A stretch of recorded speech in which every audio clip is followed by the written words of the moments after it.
Hi மக்களே, இன்றைக்கி நம்ம பிச்சிப்பூ எடுக்க வந்திருக்கோம்.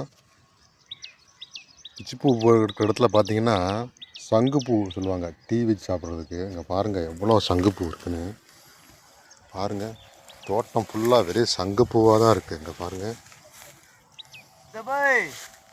இங்கே பாருங்களேன் எவ்வளோ சங்குப்பூ இருக்குன்னு. தோட்டம் ஃபுல்லாகவே சங்குப்பூவாக தான் இருக்குது. பாருங்கள், எங்கே பார்த்தாலுமே. இன்றைக்கி நம்ம என்ன பண்ண போகிறோன்னு கேட்டிங்கன்னா சங்குப்பூ டீ தான் வைக்க போகிறோம்.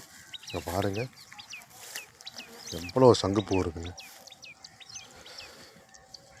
பாருங்களேன் எவ்வளோ சங்குப்பூ இருக்குங்க. இந்த சங்குப்பூ டீ தான் இன்றைக்கி வைக்க போகிறோம். குடிச்சு பார்ப்போம். இன்றைக்கி ரொம்ப பேர் சொல்லுவாங்க சங்குப்பூ நிறையா ப்ராப்ளத்தை சரிப்படுத்துன்னு சொல்லி. இன்றைக்கி பாருங்கள் பூரா சங்குப்பூ தான் இன்றைக்கி. அப்பா பாருங்களேன் பூரா சங்குப்பூ தான் இருக்குது. இன்றைக்கி நம்ம சங்குப்பூ டீ வைக்க போகிறோம். இங்கே பாருங்கள் ஃபுல்லாக சங்குப்பூவாக தான் இருக்குது. ஓகே மக்களே, அடுத்த வீடியோவில் பார்ப்போம்.